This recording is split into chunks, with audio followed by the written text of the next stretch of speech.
Esse comportamento da imprensa, como se fosse um partido político derrotado nas eleições, o que eu sei é que é um comportamento completamente equivocado. A esquerda, ela monopoliza o discurso da bondade, atacando o outro lado, digamos assim, como se o outro lado fosse apenas mal e mal intencionado. Como é que você acha que isso foi acontecer e qual que é a solução para a gente tentar sair um pouco disso? O que a gente tem hoje é uma imprensa refém dela própria. Ela considera bolsonarista qualquer um que veja meia qualidade no governo. Eu não gosto de ser chamado de bolsonarista, porque eu não sou. Mas eu enxergo várias qualidades nesse governo. Quais, por exemplo?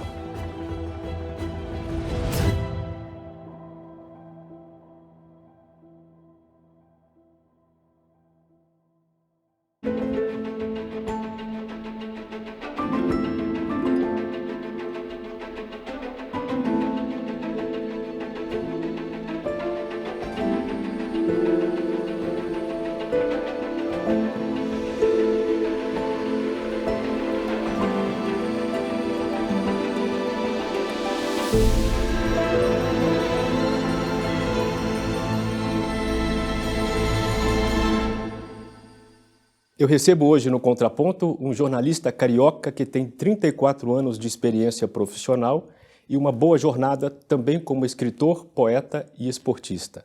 Ele começou como estagiário de apuração na TV Bandeirantes e trabalhou por 25 anos na Rede Globo, com passagens também pela Manchete, Globo News e Sport TV.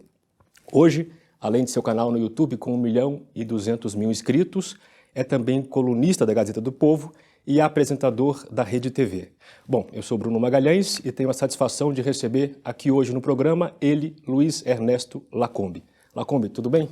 Oi, Bruno. Obrigado aí pelo convite. Um prazer estar aqui conversando com você. Maravilha. Lacombe, uma das formas de contar a sua vida recente, a sua carreira recente, passa por uma certa virada, digamos, conservadora. E isso ficou visível para o público, pelo menos, em dois comentários mais conhecidos que você fez ao vivo, divergindo de colegas de bancada. Aquele caso da menina que morreu por bala perdida, a Ágata, e o outro caso, o caso da Greta Thunberg. Bom, essa é a parte que foi televisionada. Eu queria entender como é que foi essa mudança interiormente, internamente. Nem sempre coincide com o que a gente vê de fora, né? Olha, a vida de todo mundo é feita de acasos, né? Nós estamos no mundo por um encadeamento de acasos. Se a gente for olhar ali, né, de que maneira os nossos antepassados, né, se comportaram, de que maneira eles foram jogados de um lado para o outro, para encontros e desencontros, nós somos todos obra do acaso. E a minha carreira, mais do que tudo, é uma grande obra do acaso. Primeiro porque nem jornalista eu gostaria de ter sido, assim, não queria ser jornalista. Esse é um ponto aqui da pauta. Eu não tinha esse desejo. Meu desejo era ser um crítico literário, um escritor, um ensaísta, algo por aí, né? E política também. Eu sempre gostei de política, sempre me interessei por política, porque tinha um avô que era ligado, de certa forma, à política, que era um imortal da Academia Brasileira de Letras, era um grande intelectual católico.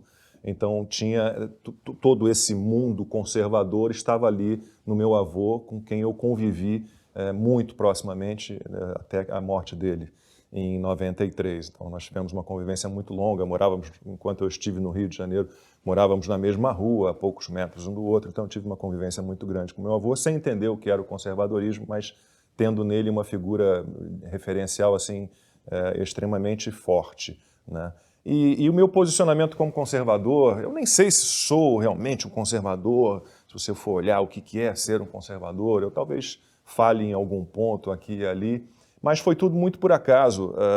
Os dois casos que você cita de comentários meus que viralizaram, e foram realmente os dois primeiros que viralizaram, não foi nada muito pensado, em momento algum aquilo ali era pensado. Quando eu fui convidado para fazer o Aqui na Band, que era esse programa no qual eu fiz os comentários, era para ser um programa de entretenimento, um programa de variedade.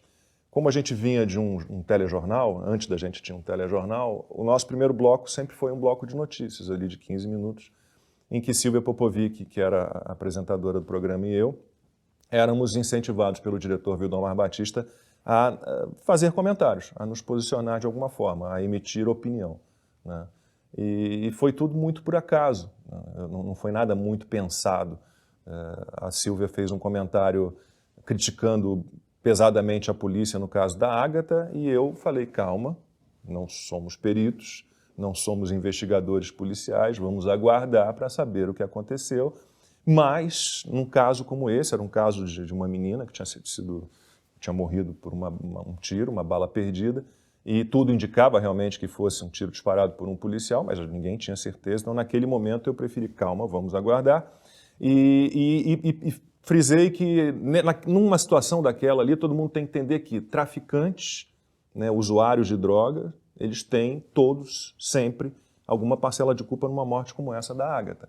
Porque são os traficantes que fazem a população de bem, que é a maioria em qualquer comunidade, de reféns. Né? Então, os reféns ali são a população de bem. Né?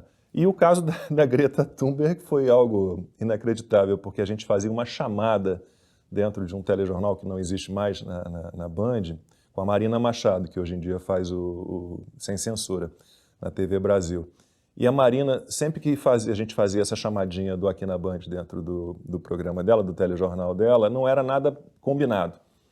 Ela passava para a gente falar o que tinha no Aqui na Band, e ela tinha sempre a mania de comentar alguma coisa com a gente sobre o último VT, a última reportagem que ela tinha exibido. Por coincidência, não sei, triste coincidência ou destino, a última reportagem que ela exibiu no telejornal antes da nossa chamada tinha sido a matéria sobre a participação da Greta Thunberg lá na ONU, no Conselho Climático lá da ONU, nem me lembro qual era o evento exatamente.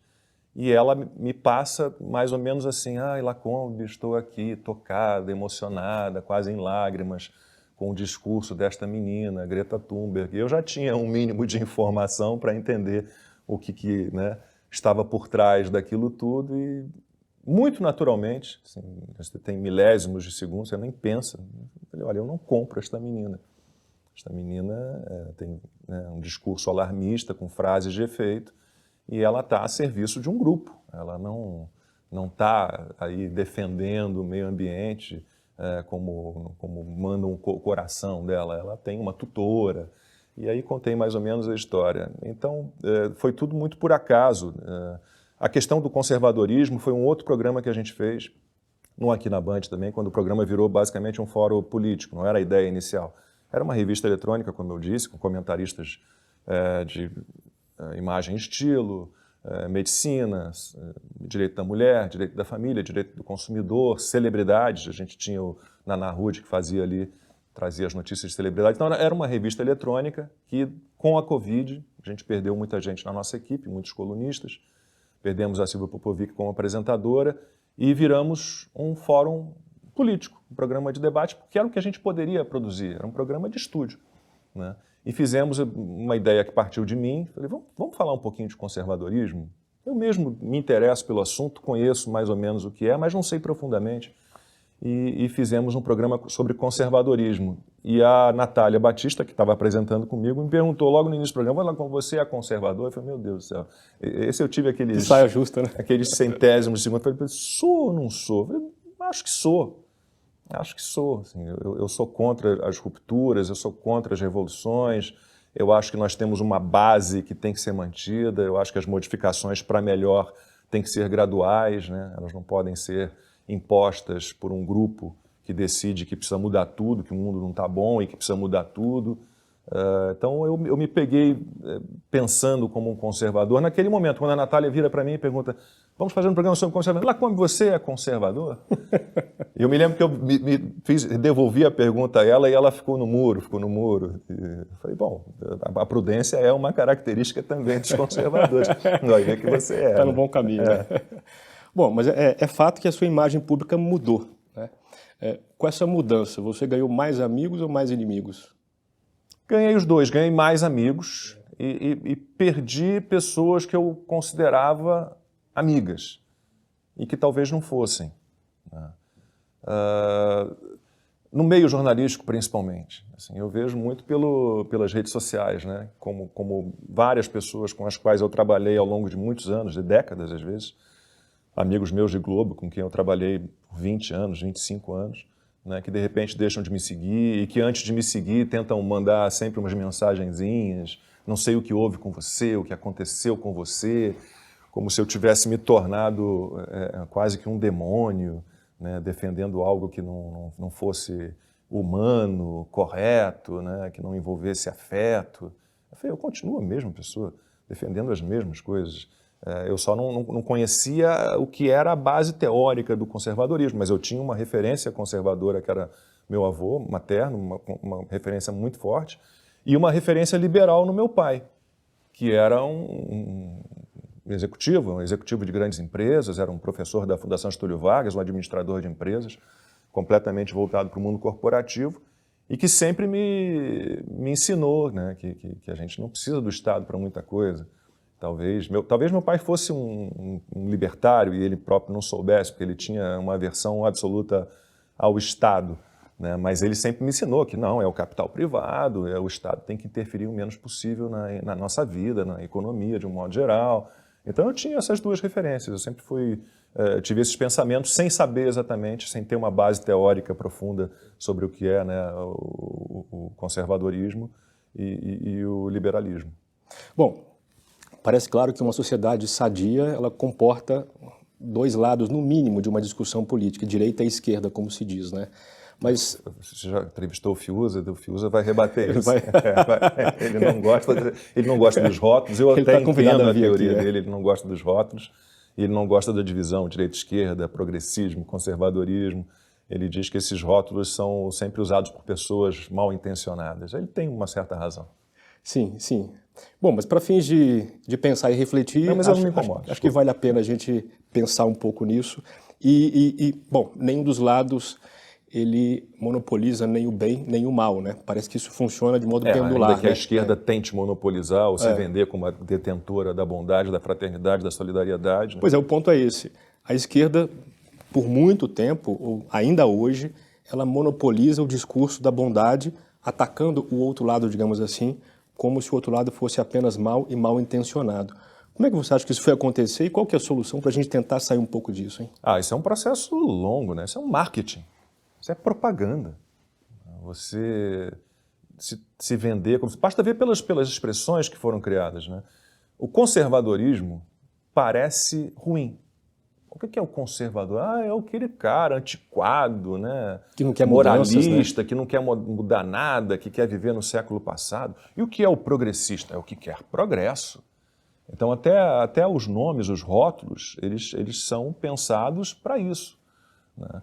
Agora, a história real, ela mostra que não é assim, que os detentores da bondade, da fraternidade, da justiça social, não tem justiça social, tem justiça, não tem social, racial, é justiça. Se você começa a dividir, você já não está fazendo justiça.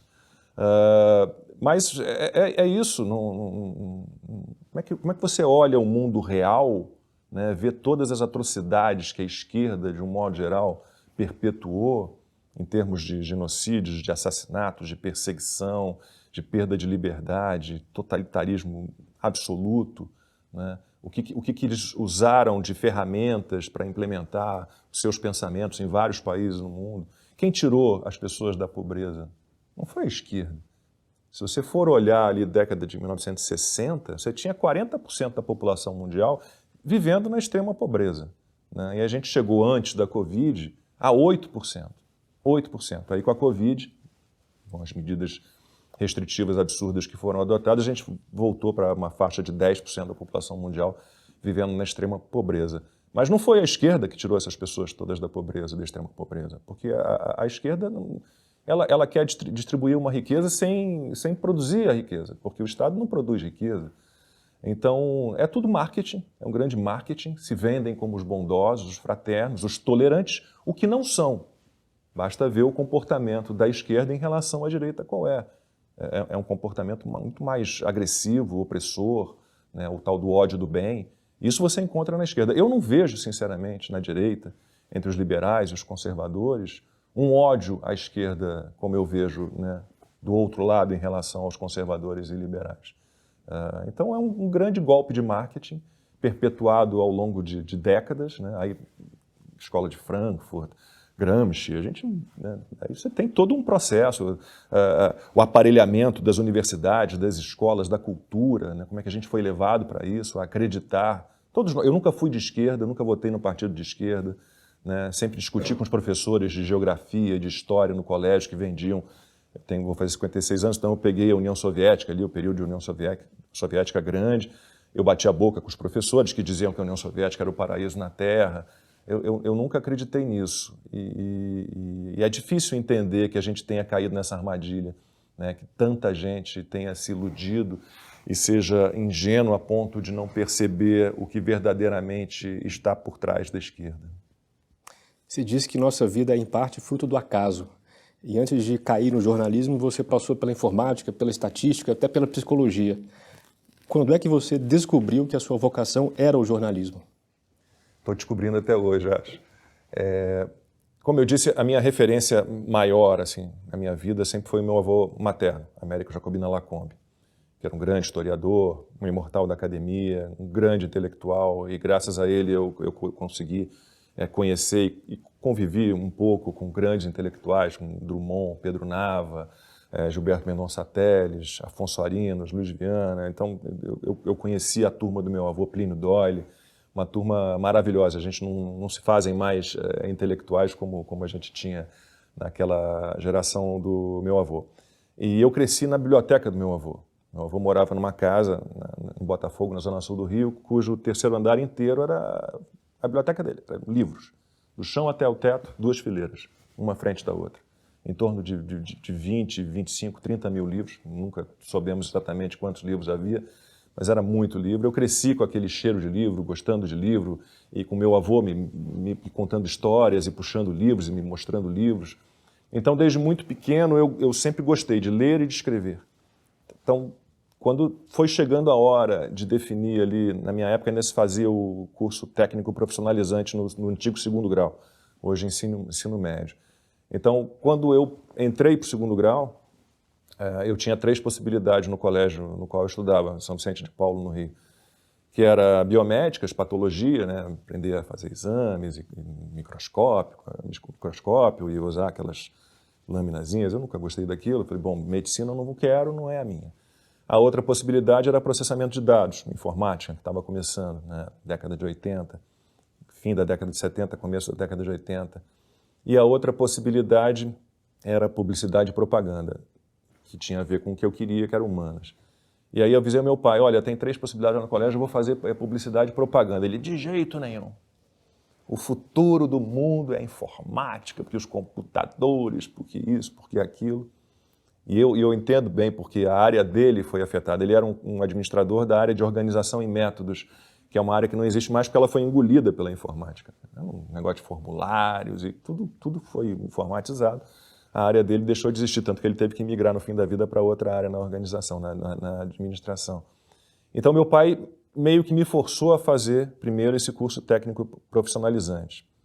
E era muito chato, muito chato. Aprendi a programação de computador, análise estruturada.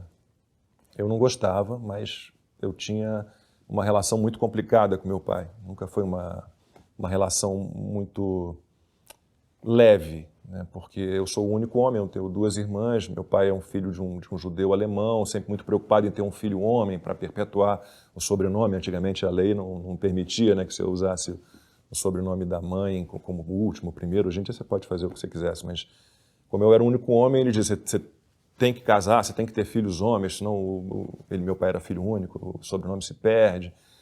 E eu tive sempre uma relação muito complicada com ele e sempre aceitei muito o que ele me impunha. Então, quando chegou a hora do vestibular, né, eu não tive coragem de dizer para o meu pai que eu queria fazer letras, literatura brasileira. E, de novo, ele veio com esse papo. Olha, conversei com meus colegas de Fundação Getúlio Vargas, você tem que fazer 2 cursos superiores. Tem que fazer tecnólogo em processamento de dados, que foi o primeiro curso de informática do Brasil, na PUC do Rio, e mais um curso de base matemática, porque meus amigos acham importante. Então você faz ou matemática pura, ou uma engenharia, ou estatística. Eu falei, meu Deus. Veio com uma receita pronta, então, para você. Pronta. E aí de mim se contestasse. Eu tinha receio, eu tinha medo. Eu falei, meu Deus, não queria decepcionar meu pai. Eu não tinha a força para dizer a ele a verdade naquele momento. Então eu aceitei. achando que eu não passaria nos vestibulares e que aquilo seria um aviso de que o caminho para mim não era aquele que estava errado. Infelizmente, foi um vestibular dificílimo, processamento de dados. Imagina, era o primeiro curso do Brasil, era o tal do Projeto 15. Era um curso superior não pleno, 3 anos. E todo mundo no primeiro ano desse curso já estava empregado e já estava trabalhando. Então, dali saíram as grandes cabeças, né, da informática, do TI, da tecnologia da informação, para usar uma expressão moderna, saíram daquele curso ali. Era, na época, acho que eram 29 candidatos por vaga. Eu falei, bom, não vou passar. E estatística, eu coloquei o UERJ, a Universidade do Estado do Rio de Janeiro, como a primeira opção, e também era muito disputado. Eu falei, pô, não vou passar. Saiu o primeiro resultado da PUC. Eu passei entre os 10 últimos, mas passei, sem reclassificação. Estava lá, entre os 10 últimos eu passei. Falei, meu Deus do céu, eram 29 por vaga, um vestibular todo baseado em matemática. Eu nunca fui ruim no colégio, sempre fui bom aluno, sempre passei direto. Nunca tive grande dificuldade em matemática. Tive um pouco de dificuldade com química, mas passei também direto. Mas falei, meu Deus, passei, vou ter que fazer esse curso. Aí torcendo para não passar na estatística, mas passei também. Aí passei entre os 10 primeiros, ainda teve isso, para estatística na UERJ. E aí começou um inferno na minha vida, assim, durante 2 anos praticamente. Eu fazia estatística de manhã na UERJ, no Maracanã, na zona norte do Rio. E depois de 4 até 10, 11 da noite, eu estava na PUC estudando processamento de dados. Fiquei nisso durante 2 anos, quase me formei em processamento de dados, faltavam 6 cadeiras, mas eu era muito infeliz, muito infeliz. E um dia tomei coragem e avisei meu pai, olha, não estou feliz, não é o que eu quero, preciso encontrar um outro caminho e não vou abandonar. E ficou desesperado, parou de falar comigo, parou literalmente, a gente não se falava, morando na mesma casa, a ponto de tocar telefone, eu atender, era para ele, eu ir para a empregada, olha, avisa lá ao meu pai que o telefone é para ele, nesse nível. Até que ele me obrigou a fazer terapia. Não, um dia ele me procurou, olha, essa situação não está dando, você está aí, praia, jiu-jitsu, né, o dia inteiro na rua, teus amigos, não estuda, não trabalha. Claro, tinha razão. Você percebia que não estava andando bem ou por você estava legal? Não, eu percebia, mas eu estava canalizando para esporte. Eu passava o dia inteiro na academia, fiquei enorme de forte, né, investi no jiu-jitsu, que eu treino até hoje. Tinha uma rede de vôlei de praia, né, com meus amigos em Ipanema, então jogava vôlei. Estava levando a minha vida até, num passo de mágica, talvez, surgir a coragem para dizer para meu pai, quero fazer letras. Posso fazer vestibular de letras? Essa coragem não veio, meu pai me procurou com alguns meses, né, de silêncio entre nós e falou, olha, eu descobri aqui uma terapeuta e você vai fazer uma terapia. Você precisa se tratar, você precisa entender o que você quer. Eu sei o que eu quero. Eu falei, não quero saber o que você quer, você vai descobrir lá. Ele sabia o que eu queria. E aí, durante a terapia, no início não falava nada. A terapeuta me perguntou na primeira sessão, por que você está aqui? Eu falei, eu estou aqui porque meu pai me obrigou, senão ele corta a minha mesada. Sou um filhinho de papai que está perdido profissionalmente, quer dizer, não tem coragem de assumir o que quer profissionalmente, e estou aqui por isso. Aí, não, desse jeito eu não posso tratar você. Aí eu levava livro, ficava lendo, de vez em quando eu fazia um comentário, até que ela conseguiu me puxar. E eu comecei a gostar daquilo, dos papos, era uma terapeuta bacana, inteligente, a gente tinha papos legais. E eu falei, quer saber, eu vou experimentar psicologia, eu tenho uma matrícula na PUC, eu acho que eu posso puxar matérias de psicologia. E podia. Aí fui lá, puxei, fiz um período de psicologia, achei mais ou menos interessante, algumas cadeiras interessantes, fiz mais um período, aí neuroanatomia, aí já comecei a achar ruim aquele cheiro de formol e cortando hipotálamos e tálamos e medulas. Aí eu falei, não, agora eu vou ter que tomar coragem e vou falar com meu pai. Eu falei, pai, é o seguinte, desde o início, eu sempre quis fazer letras, eu não tinha coragem de dizer. Eu quero viver de escrever livro, eu quero viver de fazer crítica literária, de estudar, de ser um acadêmico, eu quero fazer uma carreira acadêmica, eu quero fazer mestrado, doutorado, pós-doutorado, quero estudar em Portugal, se for possível, é isso que eu quero para a minha vida. E ele entendia e aceitava a influência do seu avô materno? Ele entendia pouco a influência do meu avô materno e não dava trela para essa minha vocação. Ele não aceitava. Tanto que eu fui para o jornalismo por isso, cheguei ao ponto. Ele olha para minha cara assim, você quer escrever então faça jornalismo, letras não. Ele tinha muito medo que eu virasse um acadêmico, que eu não conseguisse me sustentar, que eu tivesse uma vida difícil, um professor de português de colégio. Ele tinha um pouco de preconceito, né?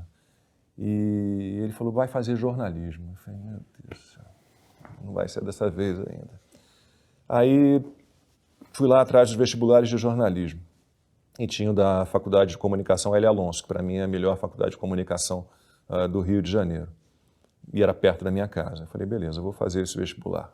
Aí ele começou de novo. Você já está fora do colégio, você se formou, já tem quase 4 anos, 3, 4 anos. Não é melhor você fazer um cursinho? Eu falei, pai, eu fiz 3 faculdades, né? Interrompi as 3, mas tenho uma bagagem dessas 3 faculdades. Estudei a minha vida inteira num colégio de padre excelente, São Vicente de Paulo, que me deu uma bagagem muito, muito pesada. Eu não vou estudar. E continuei com a minha vida de praia, de jiu-jitsu, né? E musculação. E aí, de novo, ele para de falar comigo. Você não está estudando para o vestibular, você não está levando a sério. Parou de falar comigo. Até que saiu o resultado do vestibular e eu fui aprovado em 2º lugar. E quando ele soube, ficou numa alegria danada. E aí, mais um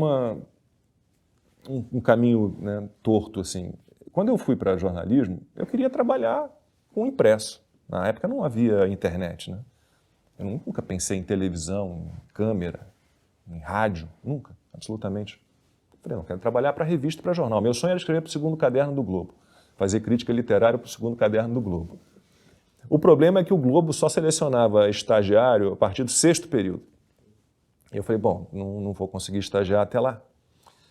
Aí um professor meu e um colega de faculdade, que os dois trabalhavam, o meu colega já era estagiário da Bandeirante, da TV Bandeirante do Rio, e esse professor também trabalhava lá, os dois me falaram, você tem uma cara boa, você tem uma voz, acho que você devia pensar em televisão, considerar a televisão, vai ter uma seleção para estágio na Bandeirante, e lá não tem esse negócio de 6º período, pode ser qualquer período, por que você não vai, experimenta? Eu falei, não. Até que me encheram tanta paciência, tá bem, eu vou lá. Fui lá e fui aprovado. Havia uma vaga e eu fui selecionado. E isso foi em 88, são 34 anos de carreira até hoje. Mas houve um momento em que você falou, caramba, está legal isso é bom. Olha, no início, a vontade era ficar um tempinho ali e sair, né? E voltar para o que eu queria, que era letras. O turning point, assim, o que me fez talvez mudar, engraçado, né? Como a minha vida está mais ou menos atrelada à política, se eu for olhar alguns pontos dela assim, ao longo de todos esses anos. Na eleição de 89, faltou um repórter. Eu estava para me formar, porque como eu tinha feito outras 3 faculdades, eu tive muita equivalência. Na época não tinha pré-requisito, então eu fazia língua portuguesa 1 junto com língua portuguesa 2. Fazia 12 matérias por período, queria me formar logo. E o chefe de reportagem me chamou, olha, vamos experimentar você no vídeo? Vai lá para o TRE e tem lá umas denúncias de fraude. Vai lá e faz uns boletins, grava lá uns stand-ups, né, como a gente chama. E eu falei, pô, eu nunca peguei no microfone, nunca olhei para uma câmera na vida, nunca me passou pela cabeça trabalhar com isso. Não, vai lá, estou sem repórter, vai lá. Não sei nem se eu vou usar, mas vai. Beleza. E aí fiz, eu me lembro até hoje, ele morreu, o Eduardo De Luca, morreu num desses acidentes que houve com helicópteros da Petrobras levando jornalistas para a plataforma para fazer matéria. Caiu um desses helicópteros e ele estava lá, era um cara sensacional, um cara muito gente boa, que depois saiu da Band e foi para a Folha de São Paulo. E quando eu cheguei com meus boletinzinhos lá, o Eduardo De Luca foi olhar e falou, cara, você leva jeito. Então, tudo bem, você está estrangulando o microfone, cara. Estrangular o microfone é quando você não tem muita experiência, então você segura o microfone com a mão muito fechada. Hoje em dia eu tenho uma empunhadura de microfone um pouco diferente, mais suave e tal. Você está estrangulando um pouco o microfone, você está um pouco duro, claro, isso é normal, você nunca tinha feito na vida um vídeo, mas, cara, eu poderia botar no ar se eu quisesse. Tá bom. Aí talvez, a partir daquele comentário do chefe de reportagem, eu tenha parado para considerar a hipótese. A partir dali. Foi ali que deu a virada. Assim, talvez letras possa não ser o meu curso superior, talvez eu possa me tornar mais à frente um escritor, porque não são carreiras excludentes, né? Você ser um escritor e um jornalista, muito pelo contrário, se misturam. Então, acho que foi ali, naquele momento, na eleição de 89, fazendo um boletim no TRE do Rio de Janeiro. Bom, depois dessa longa narrativa, eu quero evocar o seu lado filósofo. Ixi. Qual que é a essência do jornalismo sem a qual ele deixa de ser jornalismo? É quando ele abre mão de fatos, é quando ele abre mão da verdade, ou mais do que isso, é quando ele abre mão de perguntar, né? Porque você não chega à verdade sem questionamentos, sem indagações. E o que a gente viveu nos últimos anos foi uma interdição a questionamentos, né? Uma interdição ao debate. E o jornalismo ele é construído a partir, como a verdade, a partir de muitas perguntas, né? Você tem uma história, você tem vários lados dessa história, então você tem que incorporar à sua história todos os lados. E a partir do momento em que você perde essa essência de buscar a verdade, de tirar as suas dúvidas, quando o jornalista abre mão de ser desconfiado e curioso, a essência do jornalismo se perde. Bom, você lançou em 2016 um livro, Cartas de Elise, sua bisavó, cartas que ela mandou para o seu avô paterno, correto? Paterno. Que veio para o Brasil em 1934, Isso. Da Alemanha, né? Você está reeditando esse livro agora, está escrevendo algo para reeditá-lo. Duas perguntas. Como é que essas cartas foram parar na sua mão e por que você vai reeditar esse livro? Esse livro é um livro que eu poderia reescrever, atualizar indefinidamente.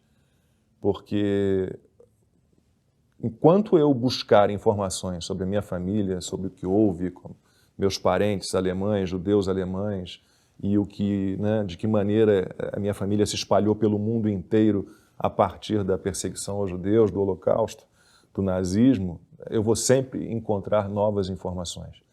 Então o livro vai sair uma nova edição agora pela LVM, ele foi lançado em 2016 pela Tinta Negra, Bazar Editorial, que lançou também meus livros infantis, e está saindo agora pela LVM, provavelmente em maio de 2022 a gente lança a segunda edição, com algumas modificações, estão incorporando algumas informações que a gente conseguiu.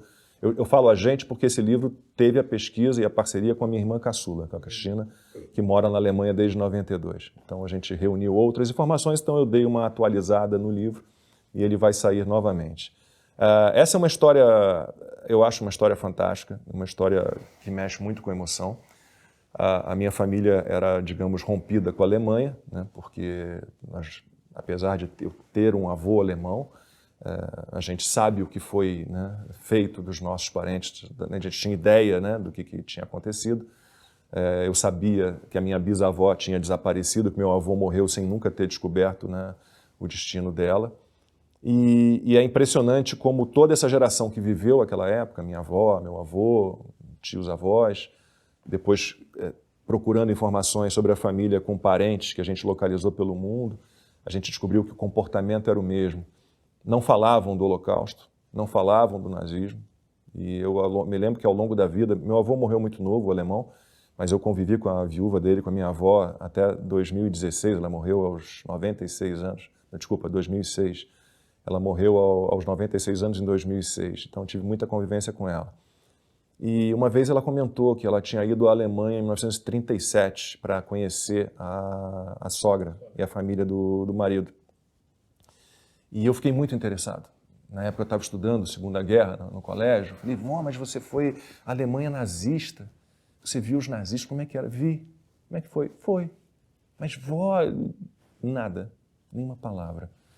E aí o tempo ia passando, eu falei, vó, você não guardou nada da família do meu avô? Tem algumas fotos, algumas coisas, mas cartas, não é possível que não haja cartas, que meu avô não tenha trocado cartas com a mãe dele, com parentes dele na Alemanha.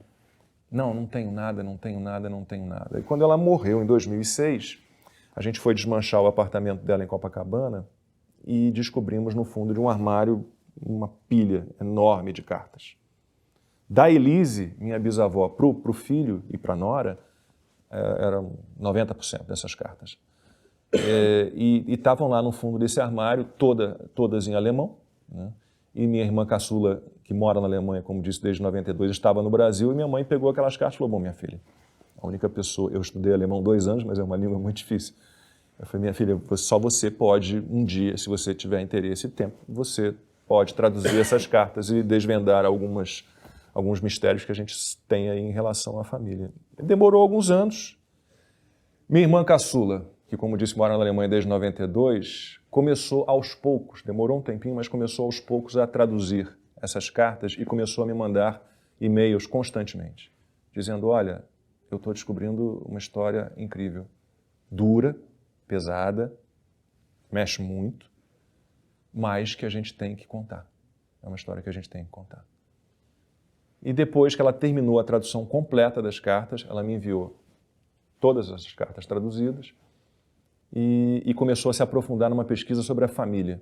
Então ela começou pela internet, os judeus são muito ligados à genealogia, então eles têm sites de genealogia, e ela começou a localizar vários parentes nossos, porque o que o Hitler conseguiu não foi exterminar os judeus, mas foi espalhá-los pelo mundo inteiro. Então minha irmã localizou parentes nossos, Estados Unidos, Canadá, Cuba, Bolívia, Argentina, Brasil, Israel, Inglaterra, França, Austrália, localizou parentes por todos os lados, e começou a incorporar informações. Enquanto isso, eu me aprofundava na pesquisa sobre o período histórico, né, lendo livros sobre nazismo e me aprofundando nisso.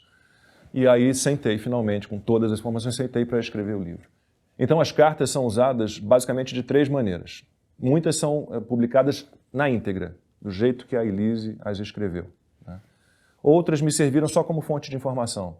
Havia ali algumas informações que eu incorporei à história, ao texto, mas sem usar aquela carta, né, literalmente. E outras eu preferi transformar em diálogos, porque eu queria fazer um livro que fosse mais palatável. Queria fazer um livro com uma cara de romance. São histórias reais, mas eu queria dar uma cara de romance, eu queria que tivesse diálogos. Então, por exemplo, tem uma carta que a Elise, minha bisavó, escreve para o meu avô Ernest, eu me chamo Ernesto em homenagem a ele, contando de uma visita de um cunhado que ela recebeu, que ela foi casada 2 vezes, Levin. O Levin esteve aqui com planos de a gente comprar uma fazenda em Blumenau, em Santa Catarina, aí no Brasil. Eu não conheço bem a região, estou me informando, é uma fazenda assim. É uma carta chata para você publicar na íntegra. Então eu recrio o encontro do Levin, esse cunhado dela, com a minha bisavó, e eles discutindo esse plano, porque são vários planos de fuga. A Elise estabelece vários planos de fuga da Alemanha, enquanto ela não percebeu, ou fez questão de não perceber que havia ali um perigo, ela não se movimentou. Mas chegou um ponto, e o livro mostra bem esse ponto de mudança de comportamento, em que ela percebe que o perigo era real, era imediato, estava ali, e chegaria a ela, mesmo que fosse uma família aristocrática, era uma família muito rica, tinha cervejaria, mesmo assim ela percebe. Então ela começa a planejar 1000 maneiras de sair da Alemanha, normalmente pensando em encontrar-se com o filho, mas também pensou em ir para Israel, porque ela tinha um enteado que foi um dos fundadores do Estado de Israel. Ela também pensou num plano de ir para Cuba, num plano de ir para o Canadá. Cada hora era um plano louco. E eu não gosto de contar muito, porque eu escrevi o livro porque as pessoas torçam pela Elise. Então eu não gosto muito de contar o que aconteceu com ela, porque o livro é todo escrito de modo que a pessoa se interesse pela história, tipo, ela tem que escapar, ela tem que achar um jeito de escapar, ela tem que encontrar o caminho. Então eu não gosto muito de me adiantar na história, mas a história basicamente esperem a 2ª edição, porque a primeira está esgotada, já está fora de catálogo. Até pouco tempo era o livro que mais vendia na minha livraria digital, era o Cartas de Elise, mas rapidamente a gente esgotou os exemplares que havia e estamos lançando a 2ª edição. Bom, e você teve uma longa carreira no jornalismo esportivo. 14 anos. De que modo isso influenciou ou influencia você no seu modo de ver o mundo hoje? Não sei se tem tanta influência e até um sentimento ruim, de certa forma, eu menosprezo um pouco aquele período.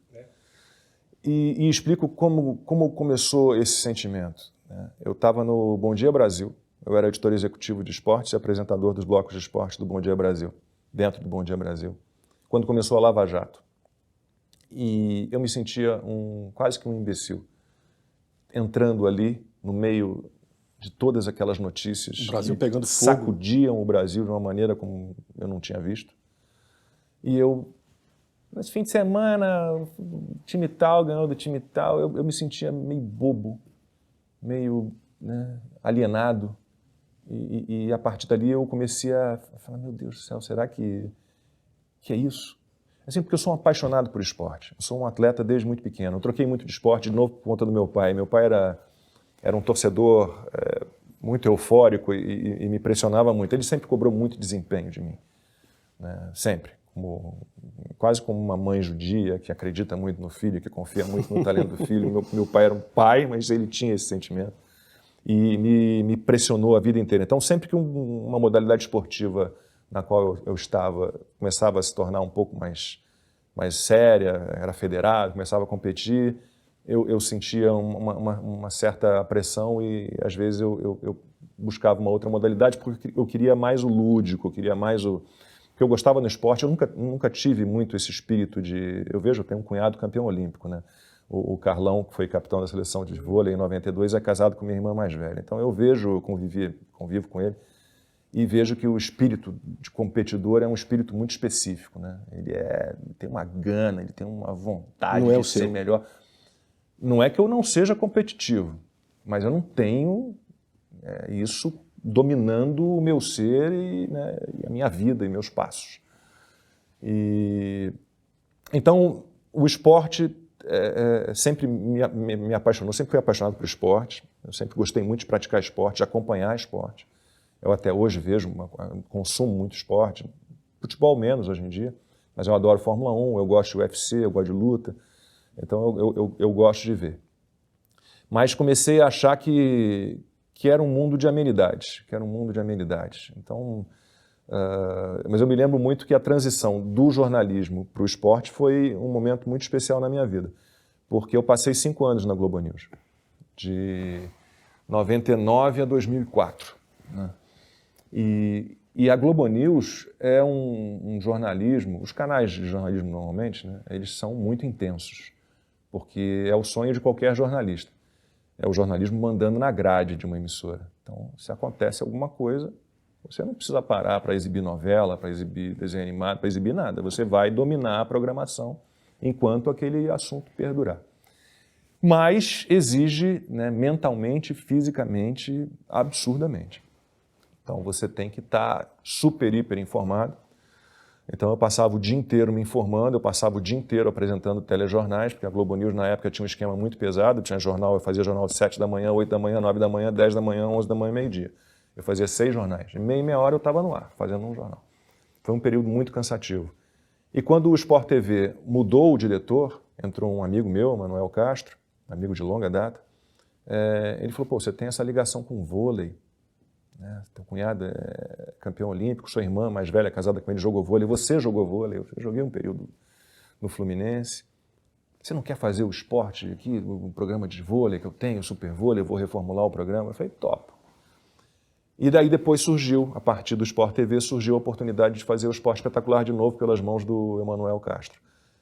Então naquele momento foi importante para mim, porque eu vinha de 3 guerras, por exemplo. Eu cobri na bancada da Globo News a guerra do Kosovo, do Iraque e do Afeganistão. Atentados de 11 de setembro eu estava ao vivo. Eu fiquei 9h40, a hora que a gente entrou no ar, já tinha feito os jornais antes, 7, 8, 9h40 a gente entrou com as primeiras imagens do atentado e fui sair às 5 da tarde, direto, com 3 intervalos para ir ao banheiro ali, fazer um xixi rápido. Então eu estava esgotado, fisicamente e mentalmente. E aí surgiu a oportunidade de ir para o esporte. Foi maravilhoso, foi um período maravilhoso da minha vida, eu rodei o mundo inteiro, fiz várias viagens internacionais cobrindo eventos esportivos, rodei o Brasil todo praticamente, faltaram 6 estados a trabalho, conheci muita gente, me diverti muito, né?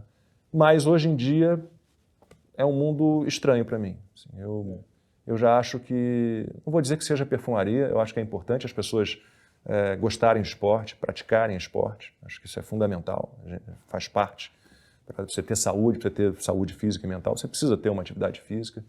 Eu sempre fui muito preocupado, enquanto estive no esporte, de incentivar as pessoas a praticar atividades físicas. Tive séries especiais sobre isso. Pratique esporte, conquiste saúde. Foi um quadro que eu tive durante muito tempo no Esporte Espetacular. Tinha esse intuito. Mas como jornalismo, hoje em dia, não me interessa Nada. Não vejo um telejornal, um jornal, um programa esportivo sequer. Não tenho a menor paciência. Bom, como consumidor do jornalismo, eu, por exemplo, né, de fora a gente tem a impressão de que o nosso jornalismo brasileiro ele passou por uma mudança recentemente, no seguinte sentido: a imprensa tem se engajado politicamente de algum modo. Na sua visão, isso sempre foi assim, mas era subreptício, era escondido ou não? Houve uma mudança realmente? Houve uma mudança. Esse comportamento da imprensa, como se fosse um partido político derrotado nas eleições... Um ator político, né? O Guzzo usa essa expressão, é um partido político derrotado nas eleições. E eu acho que é isso. Né? Esse ódio a um governo, né? Essa mania de achar que tudo é culpa de um governo, ou de querer empurrar todas as culpas e todos os defeitos, todos os problemas para um governo, confesso que isso eu nunca tinha visto. Nunca tinha visto. E me sinto até em dificuldade para explicar esse processo. Não sei realmente o que levou a isso, se foi cortes de verbas publicitárias, se foi a figura do Bolsonaro com seu jeito mais rude, né, mais tosco, se isso de alguma forma incomoda além da conta, eu não sei dizer. O que eu sei é que é um comportamento completamente equivocado, né? Eu defendo, eu sempre defendi e defendo hoje um jornalismo posicionado, que é completamente diferente de um jornalismo militante, né? Eu gosto de um jornalista, que é mais ou menos o meu papel, é o que eu faço.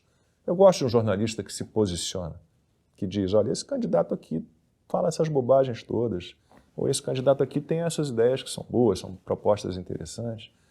Mas um jornalista que milita é como o militante político normal, né? Ele é movido por um sentimento estranho, talvez um sentimento de paixão, e a paixão é cega.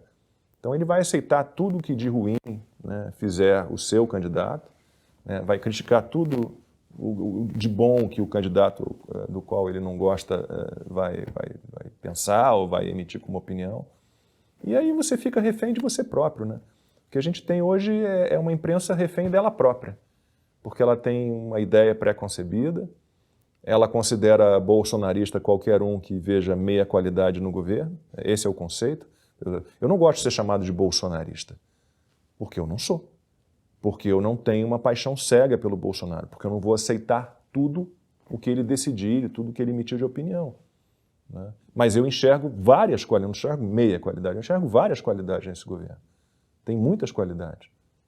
Mas daí isso me Quais, torna... por exemplo? Economicamente são várias, né? A gente tem o primeiro governo, esse eu acho que é um dado principal, pouca gente fala disso, mas é o primeiro governo que diminui gasto público com funcionalismo, né? Isso na história é algo absurdo. Os esforços para desburocratizar, para diminuir regulações, portarias, né, para melhorar o ambiente de negócios, a liberdade econômica melhorou, ainda que a gente não esteja muito atrás no ranking, mas já tem um ambiente de negócios melhor, né? Esse pensamento de menos Estado. Por que o Estado tem que ser tutor? Por que o Estado tem que pegar a mão das pessoas e conduzi-las, né? Esse Estado fomentador de crescimento e desenvolvimento, isso é uma balela. Isso nunca deu certo em lugar nenhum do mundo, então acho que esse governo tem esse pensamento. O Estado não é o fomentador de crescimento e desenvolvimento, né? O Estado tem que tentar diminuir o seu tamanho e facilitar a vida de todo mundo.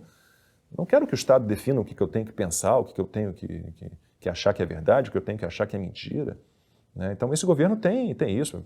Tarcísio Gomes de Freitas, que é um cara que fiz uma entrevista ótima com ele há 2 semanas, e é um cara que fez muito pouco, fez muito com muito pouco dinheiro, com pouco recurso, né? Com parcerias público-privadas, com concessões, com privatizações, né? Eu gosto muito do Paulo Guedes, acho o Paulo Guedes uma sumidade. Gosto muito de Diogo McCord, que até outro dia que é o secretário que ficou no lugar do Salim Matar, que é o secretário de desestatização, desinvestimento e tal.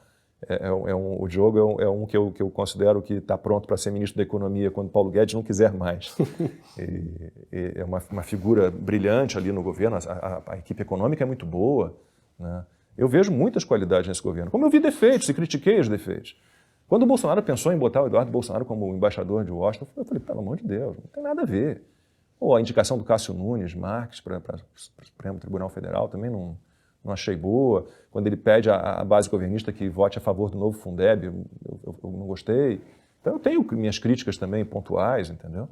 Mas eu consigo enxergar a qualidade, né? E o que a gente vê no jornalismo hoje é isso, né? Eles não veem as qualidades e eles exageram os defeitos, né? Ou criam defeitos, inventam defeitos. Essa é que é a questão. Você pode ser posicionado, um jornalista posicionado, mas você não pode ser militante. Você foi muito próximo da Alice Maria, da Globo. Ela e o Armando Nogueira criaram o padrão Globo de jornalismo. Para quem não conhece, não sabe quais são as linhas, o que foi esse padrão? Essa dupla, eu devo muito a essa dupla, especialmente a Alice Maria. Tenho muita saudade dela, faz tempo que eu não falo com a Alice, espero que ela esteja bem. Bom, o Armando Nogueira era um cara muito voltado para conteúdo, para texto, né? E a Alice Maria era muito, não é perfumaria, a Alice Maria era muito voltada para o visual. Então, cenografia, roupa, cabelo, comportamento, não que ela não entendesse de conteúdo, muito, entende muito, até hoje entende. Mas ela era uma pessoa que estava muito voltada. Então, o padrão Globo de qualidade, né, a Central Globo de jornalismo, ela foi gestada, né, e nasceu das mãos desses dois grandes jornalistas. O jornalismo da Globo, vamos resumir aqui o que são as bases, né? Você tem um jornalismo que usava frases curtas, né? Um jornalismo que sabia usar bem as imagens, porque televisão é muito difícil você fazer um texto de televisão, não é muito fácil. Se você fizer um texto que descreva a imagem, você está sendo redundante. Então você tem que fazer sempre um texto que não entre, né, em combate ali com o que a imagem está mostrando, mas também que não repita o que a imagem está mostrando. Então o Armando e a Alice conseguiram construir uma base de um texto televisivo muito objetivo, principalmente isso, muito objetivo, muito claro. Hoje em dia você consegue voltar, né, uma televisão, você tem lá o recurso de voltar. Antigamente a gente dizia isso. Você tem que ser claro, tem que ser objetivo, né? Porque senão a pessoa vai perder a sua informação e ela não tem como voltar, não é como uma revista e um jornal que você volta e relê. Então era uma preocupação primeiro com a objetividade, né, com a clareza da informação, né, então a gente usava muita frase curta, pouca adjetivação. Por que eu preciso usar adjetivação em televisão se a imagem... Fulaninho chegou com vestido vermelho, não está mostrando, a imagem não está mostrando que a fulaninha está com vestido vermelho? Não tem necessidade.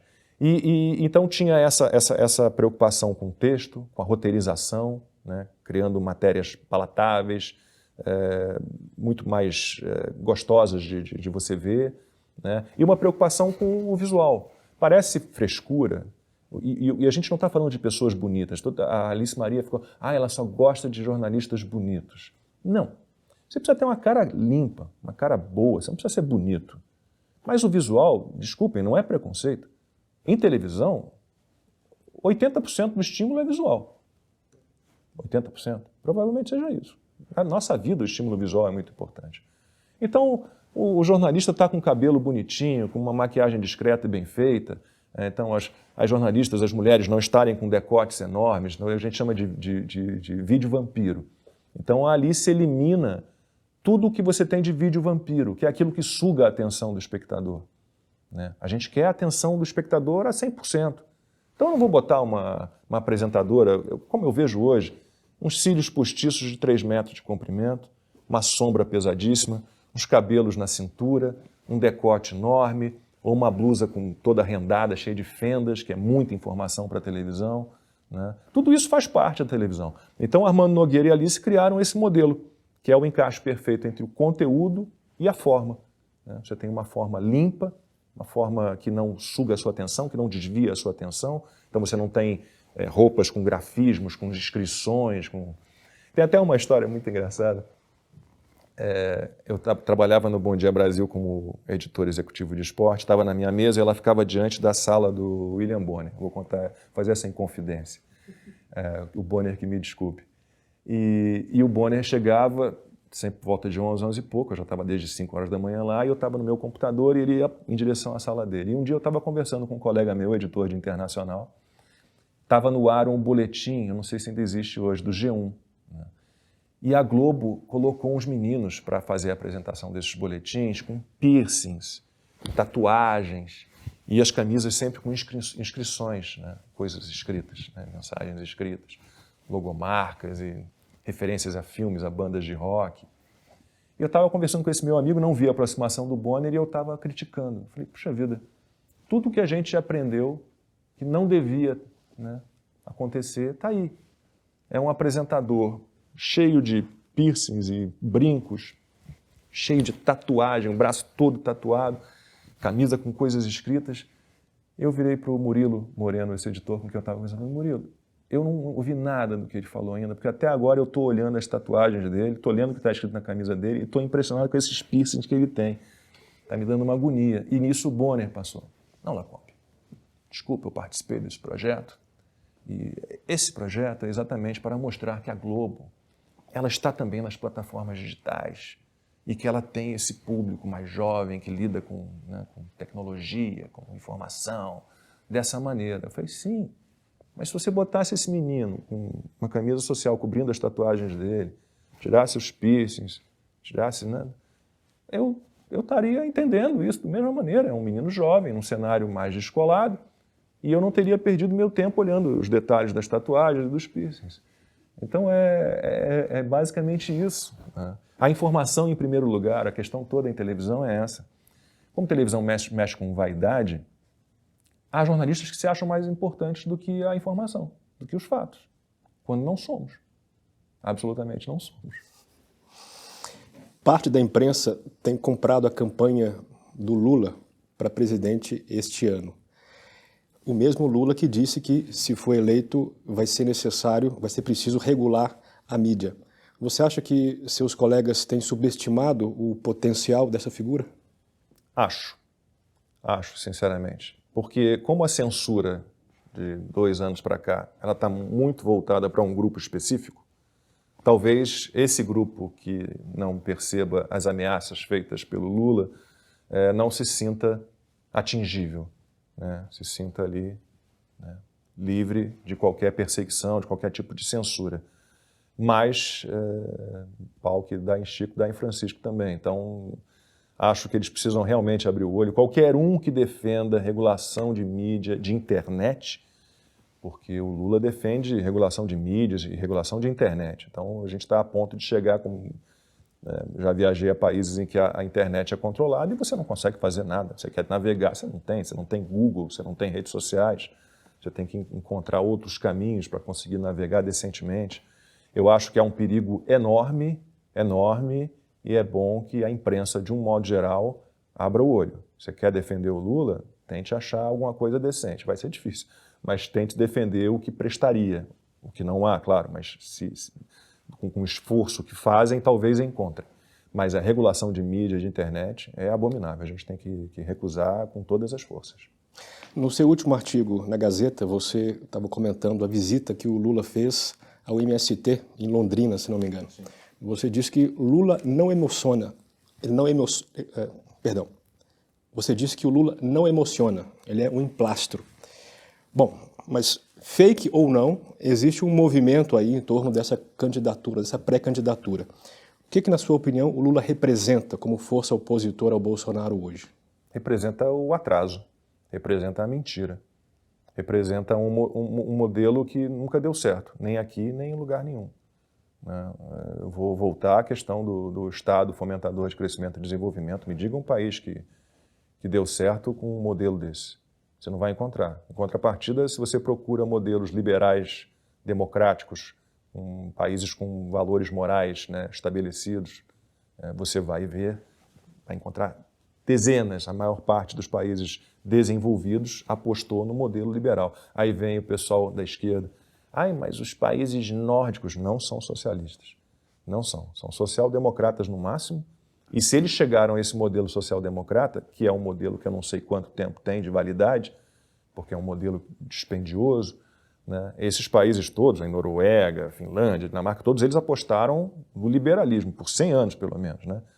Em ambiente de negócios livres, liberdade econômica e numa indústria forte. Então, o Brasil nunca foi um país liberal. Verdadeiramente, nunca foi. Então, beleza.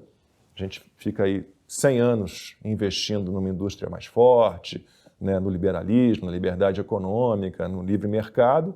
Aí depois a gente pensa lá para frente adotar uma ideia social-democrata, se for o caso.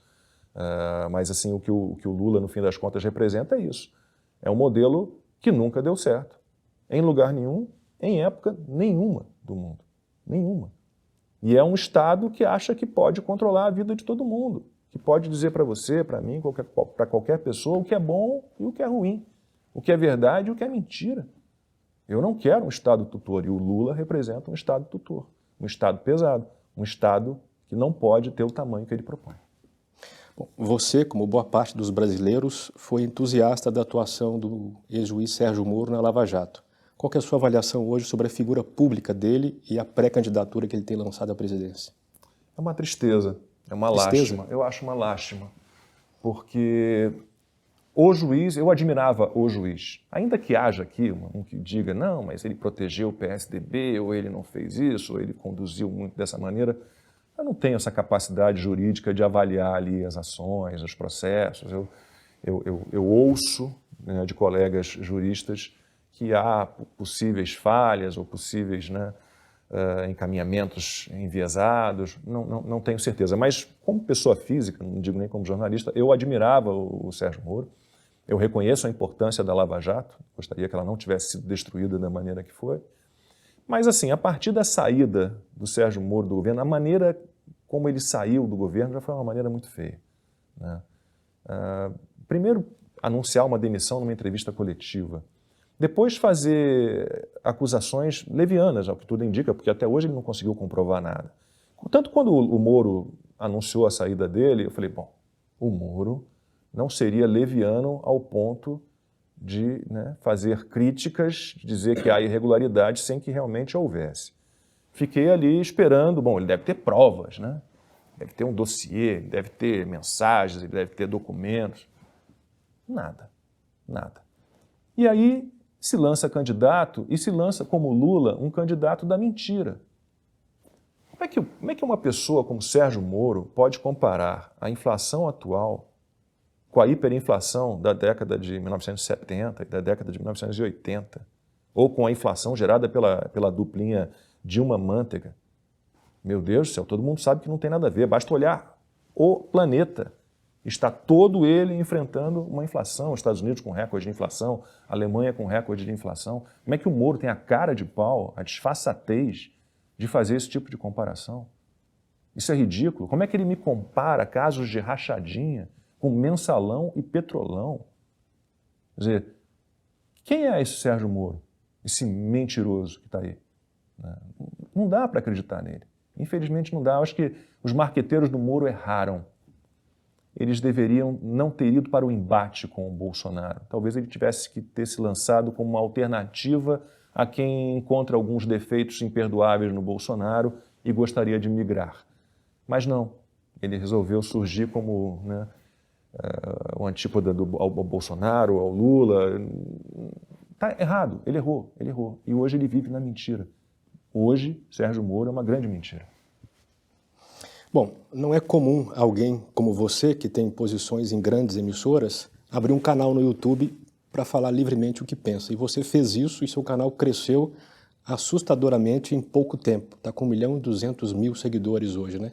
O que passava pela sua cabeça quando você decidiu abrir esse canal? Na minha cabeça não passava nada, tanto que a ideia não foi minha. Como eu fiz aquele período de processamento de dados lá de informática, numa época em que não havia nem monitor, a gente trabalhava com cartão perfurado na informática, então o cartão perfurado, cada cartão perfurado que a gente perfurava numa máquina perfuradora, como se fosse uma máquina de escrever, cada cartão perfurado representava um comando de um programa. Eu fazia programas de COBOL de 700 comandos, eram 700 cartões. Eu tinha que entregar uma caixa de cartões para um cara que botava esses cartões numa leitora ótica. Aí eu ia dar uma volta, ficava 40 minutos passeando pelo campus, ou ia fazer um lanche em algum lugar, voltava, ia num escaninho lá e tinha um formulário contínuo impresso do meu programa. E eu olhava para ver se tinha rodado o programa, se havia algum comando errado. Se houvesse, eu teria que selecionar lá no meio dos 700 cartões o cartão que estava com erro, né? Perfurar um outro cartão, colocar na mesma posição e fazer todo o processo novamente. Isso me levou a ter uma aversão à tecnologia absurda. Então, eu tenho até hoje muitos problemas com tecnologia. Até a dificuldade de mexer eventualmente num celular eu tenho, confesso. Então, esse mundo digital eu sempre achei que não era para mim, né? Eu sempre entendi que a televisão era eterna, que a gente nunca ia poder, ia precisar migrar para outro tipo de mídia, e que eu estava feliz ali, e lá eu tenho toda uma equipe técnica que me permitia não me envolver muito com questões técnicas e de tecnologia e tal. E isso não aconteceu. A ideia foi do meu empresário, né? Quando eu saí da Band, a repercussão da minha saída da Band foi algo inacreditável. Eu jamais imaginei que fosse ter a repercussão que teve. Pra você ter uma ideia, o meu programa foi na Band, foi exibido de manhã, sobre o conservadorismo, com o Alan dos Santos e o Flávio Morgenstern como convidados. À noite, o diretor me ligou, o Dom Batista, dizendo: olha, o programa foi retirado do ar. Porque implicaram com a participação do Alan dos Santos, porque era investigado pelo inquérito das fake news. Já era investigado na época? Já. Esse inquérito está há 3 anos, né? Esse inquérito ele não tem fim, ele não descobre nada, mas ele não termina. E havia uma guerra interna ali na Band. Foi um programa em que a gente fez muitas críticas à China, e falam que a Band tem ligação com a China, eu não sei de nada disso. Sei que tem um acordo para compartilhamento de conteúdos, e até onde eu sei é isso. E naquele dia, que o programa terminou, no dia seguinte a gente foi à emissora, ainda gravei alguns merchandise, e depois fomos almoçar, os apresentadores do programa e o diretor. Naquele almoço eu recebi 8 propostas de trabalho. 8 propostas de trabalho. Quer dizer, o programa, o fim dele tinha sido anunciado na véspera à noite. E enquanto eu decidia o que faria em televisão, profissionalmente, o meu empresário veio com: vamos lançar o seu canal. Eu falei: eu não sei fazer nada, eu não tenho equipamento. E aí eu tenho uma equipe que trabalha comigo. A gente lançou o canal. O canal em uma semana chegou a 1 milhão. Quer dizer, o canal não é um canal, o canal teve um crescimento em uma semana, e hoje em dia ele tem um crescimento, ele nem tem tanto crescimento, ele é um canal, está ali 1.230.000, aumenta 2.000 aqui, 3.000 ali e vai. É um canal que eu vou retomar com mais força agora. Ultimamente ele é um canal só para a divulgação das minhas colunas, né? Para jornais. Eu gravo os vídeos da coluna e posiciono. Eu estava muito cansado, eu gosto disso aqui. Eu estava muito cansado de fazer entrevistas por Skype, por internet. Eu estava de saco cheio disso. Então eu interrompi o canal até que a gente pudesse voltar com as entrevistas e com os papos presenciais. Então agora chegou a hora, né? Mas eu absolutamente não entendo nada da tecnologia, mas eu reconheço que é uma mídia da qual nenhum jornalista pode ficar fora, não tem mais como. Mas veja, em uma semana, 1 milhão de pessoas, se não é algo inédito, é algo quase inédito. Mas são dessas mobilizações que acontecem, por exemplo, no caso do Maurício Souza, do jogador. Ele tinha 200.000 seguidores no Instagram. Quando ele foi cancelado, porque ele fez uma crítica ao super-homem gay, fez uma crítica a um personagem que foi destruído.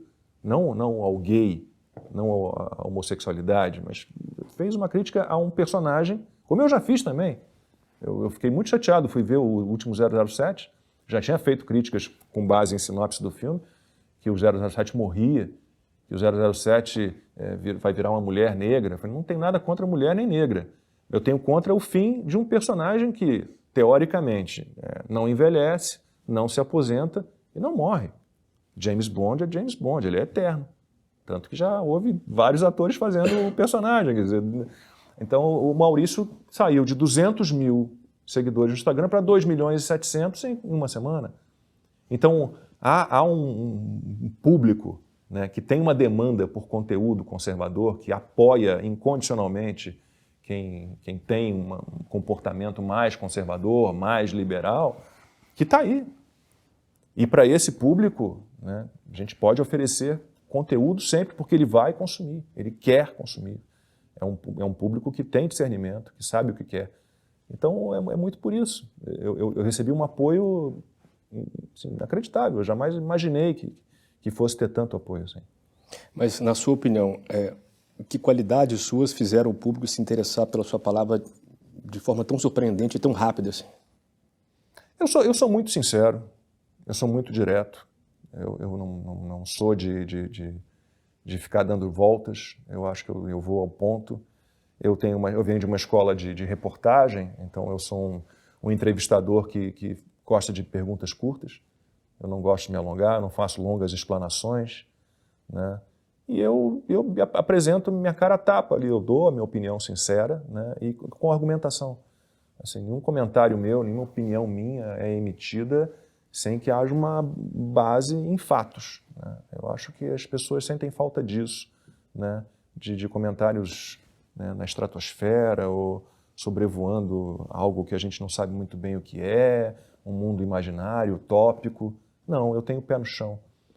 E eu tive ajuda sempre, muita ajuda. Tenho uma equipe muito boa que trabalha comigo, me orientando também, não só sobre a escolha dos entrevistados, mas sobre temas dos entrevistados, sobre os quais falar com os entrevistados, eventualmente até pessoas fora da minha equipe. Então, meu filho mais velho, Pedro, que sempre foi muito ligado ao professor Olavo de Carvalho, eu estava preparando uma live com o professor Olavo de Carvalho e comentei com o Pedro. Eu falei, vou fazer uma live sobre nova ordem mundial, globalismo, questões geopolíticas, relações internacionais, liberdade, censura, perseguição, vou fazer algo por aí. Eu falei, pai, todo mundo já fez lives com ele sobre isso, ele fala sobre isso diariamente, nos cursos dele, nos vídeos dele, nas postagens que ele faz, nos livros dele.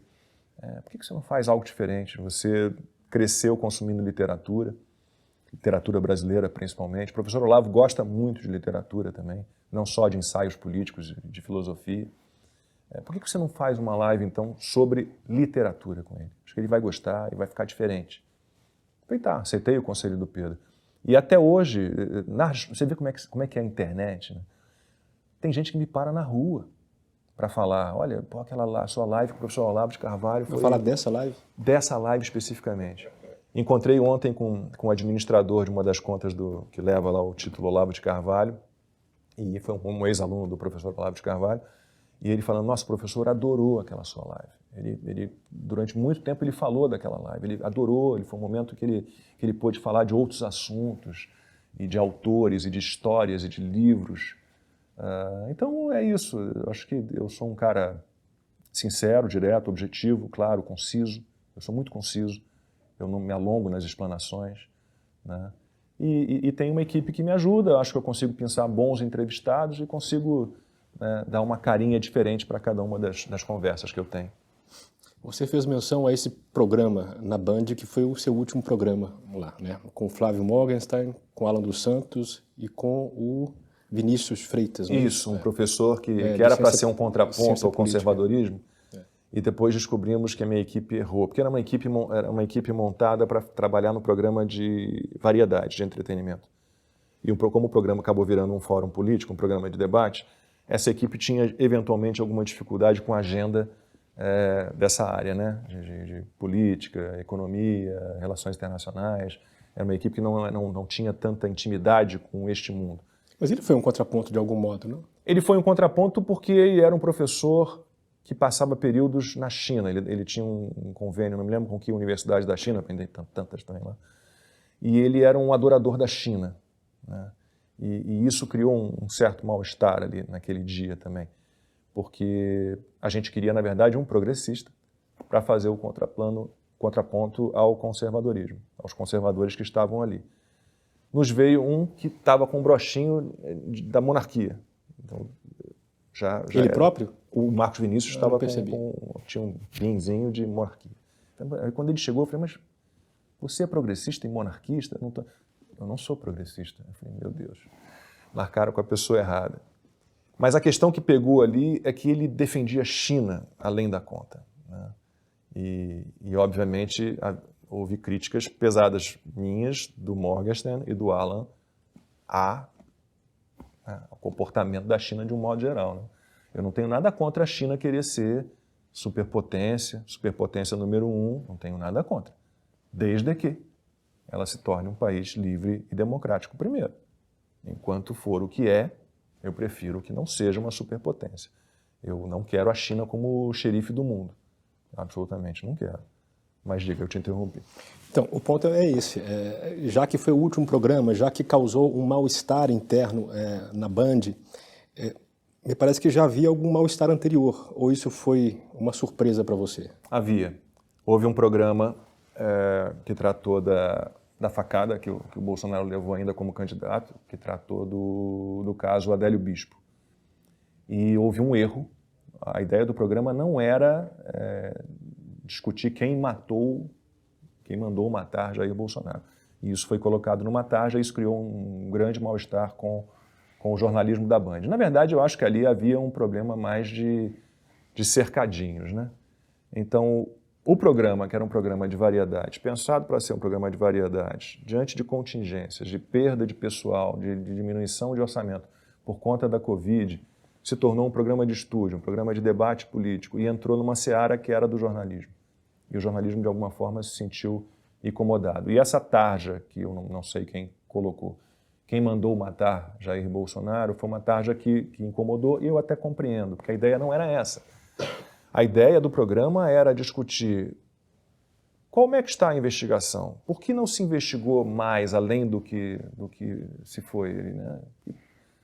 Celulares do Adélio, os computadores, nada daquilo foi investigado, houve uma movimentação para impedir, de novo, a interdição aos questionamentos e às perguntas. Então houve esse mal-estar. Então, houve vários programas em que foi gerado um mal-estar muito com o jornalismo ali da Band, né? Porque achava que o Aqui na Band estava se metendo na seara deles, né? E tomando um posicionamento, e se posicionando, e nós aqui somos isentos e equilibrados e imparciais. Então, foi mais ou menos isso que houve. Bom, você já apresentou por 2 vezes o especial de Natal da Brasil Paralelo. Muita honra. Me permita inverter aqui a ordem das coisas e te perguntar qual que é a sua relação com a fé. Eu tenho fé e tenho esperança, mas é uma fé que não está completamente estabelecida. Eu fui criado na religião católica, né? Frequentei, minha família tinha um colégio católico no Rio de Janeiro, foi um colégio muito importante no Rio de Janeiro, o Colégio Jacobina. Tínhamos a capela dentro do colégio, então todos os eventos da família, aniversários, bodas, Natal, Páscoa, a gente sempre tinha as missas na nossa capela, no nosso colégio, com toda a família. Eu sempre tive uma ligação muito forte com a religião católica. Mas a morte do meu pai me fez repensar tudo, me deixou muito confuso. Meu pai morreu diante de mim, teve um infarto fulminante. Morreu comigo fazendo massagem cardíaca nele. Então ali eu parei para pensar e comecei a fazer questionamentos que eu achava que eu não poderia fazer. Como se o mundo não fosse justo?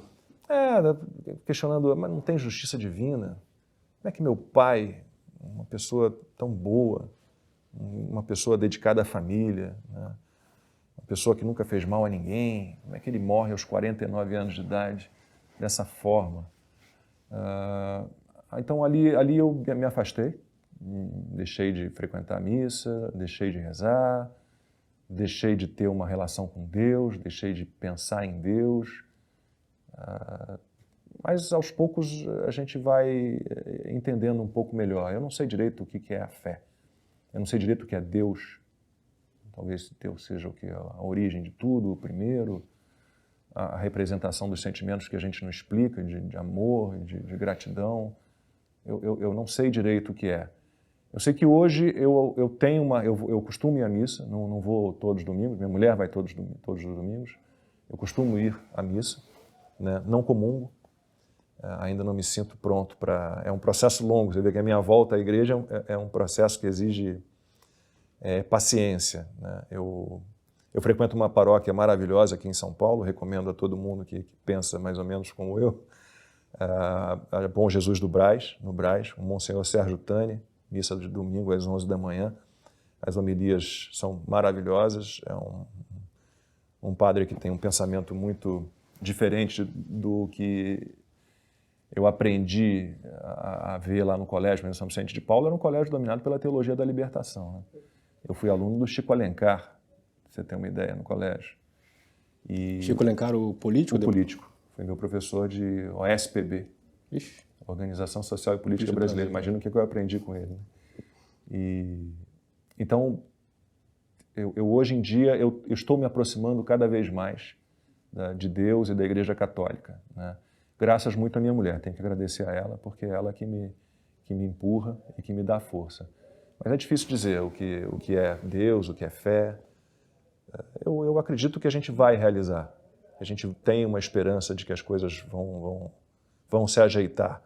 E o que eu percebo é que por mais que eu tenha tido esse susto com a morte do meu pai, por mais que eu tenha me afastado em algum momento, as pessoas que têm uma espiritualidade, que trabalham esse lado, que conseguem entender melhor o que é Deus, o que é a presença de Deus, o que é fé, elas vivem muito melhor, muito melhor. Eu acho que você viver sem espiritualidade, sem fé, é muito difícil, é muito complicado, né? Eu tenho alguns mistérios ainda a resolver na igreja, mas aos poucos eu vou conseguir. Bom, você fez uma relação clara entre religiosidade e família. Os postulados da religião cristã, na minha opinião, pelo menos, sobre a família, são um pouco ambíguos. Ao mesmo tempo em que o próprio Cristo trouxe o mandamento de amar o próximo, ele disse que ele veio separar pai e mãe, pai e filho, filha e mãe. São coisas um pouco ambíguas, é preciso saber caminhar aí. A questão é, você tem feito um resgate, inclusive, das suas duas famílias, um resgate histórico, né? Isso parece indicar um movimento de unificação em torno da ideia de família e, ao mesmo tempo, como pessoa bem-sucedida que você também está se afastando, de algum modo, na sua individuação da família. A sua relação com seu pai mostra um pouco isso, né? Essa coisa de puxa e vai e não sei o quê, não sei o quê. Enfim, há um problema aí nas filiações e nas paternidades de junção e separação. Você percebe isso e a pergunta é, se você conseguiu chegar num ponto médio ideal na sua relação com o seu pai e com os seus filhos? Com o meu pai, eu perdoo o meu pai. Eu tenho hoje esse poder de perdoá-lo. Acho que tudo que ele fez, tentando me empurrar para caminhos que não eram os meus, não foi por maldade, foi por amor. A gente erra também, né, por amor. Mas eu consigo perdoá-lo. Tenho um travo, uma dor profunda, profunda, porque meu pai não viu nada do que eu fiz na minha vida.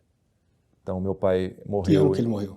Ele morreu em 1988, eu ia fazer 22 anos, ele morreu em fevereiro, eu faria 22 em agosto. Morreu, eu tinha 21 anos, portanto.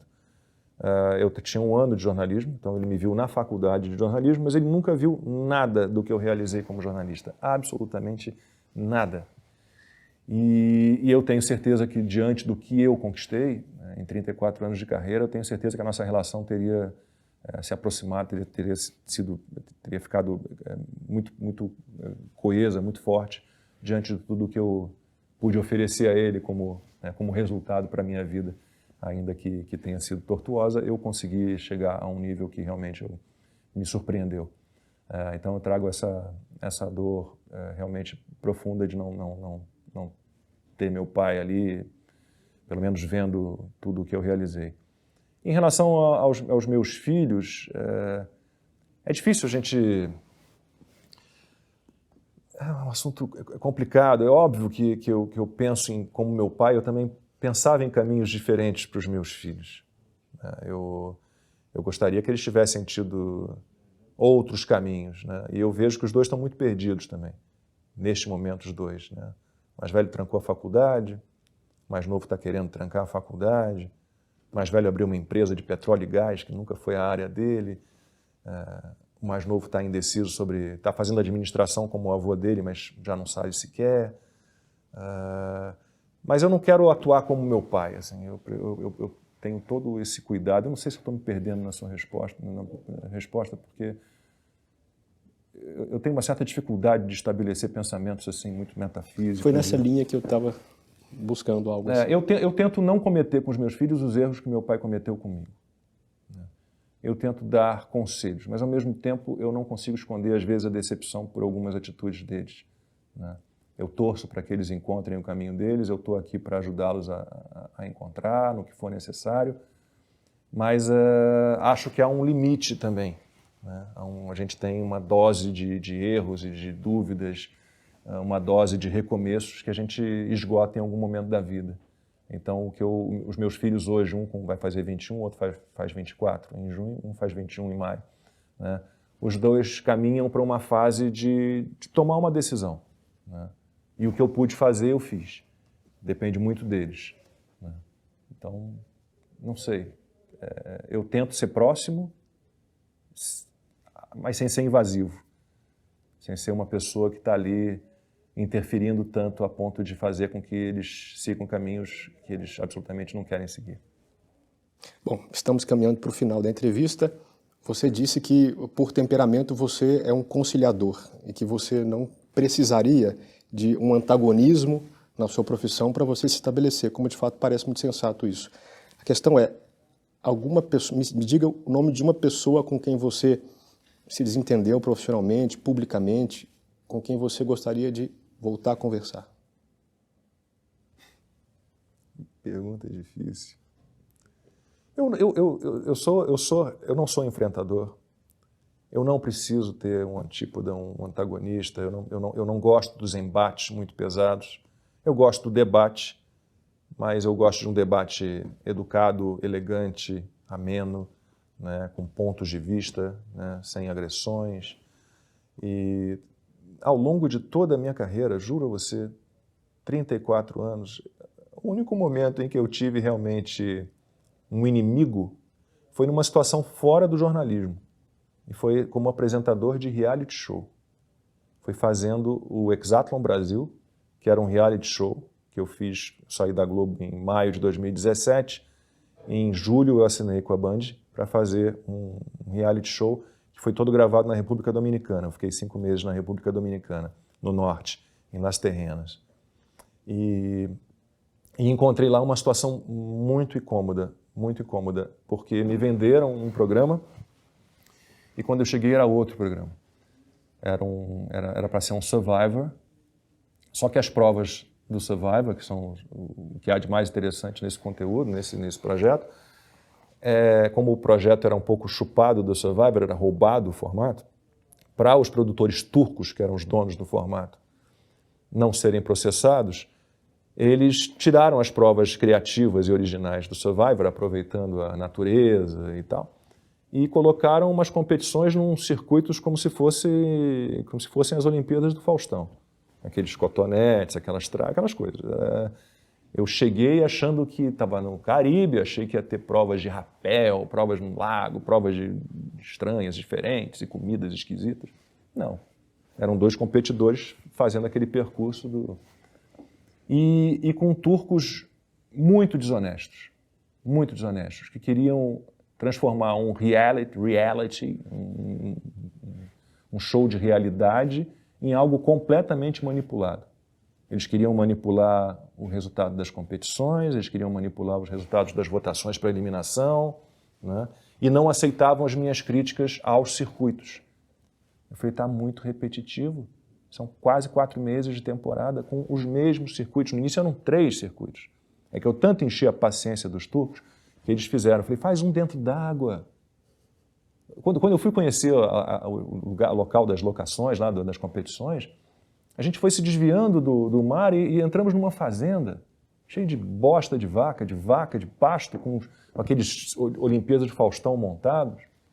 Foi das coisas mais estranhas que eu já vi. Então, ali eu me dispus e comigo é assim eu acho que televisão não tem meu nem seu, tem nosso, né? Eu gosto de ouvir toda a minha equipe, eu gosto de ouvir todo mundo e eu não era ouvido.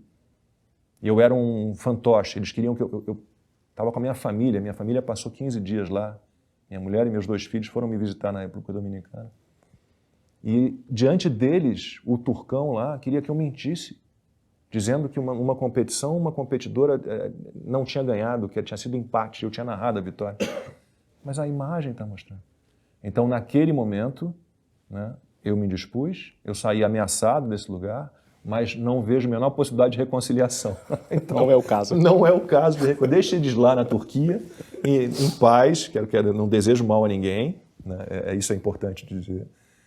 Se eu tive algum problema com outra pessoa, juro a você que não me lembro, mas eu não desejo mal a ninguém. Eu desejo que as pessoas sejam felizes, que elas sejam abençoadas e que elas encontrem o caminho delas. Não desejo mal a ninguém, mas também não quero conviver com ninguém desse tipo. E para terminar, uma pergunta, uma questão que ainda te inquieta. Nossa.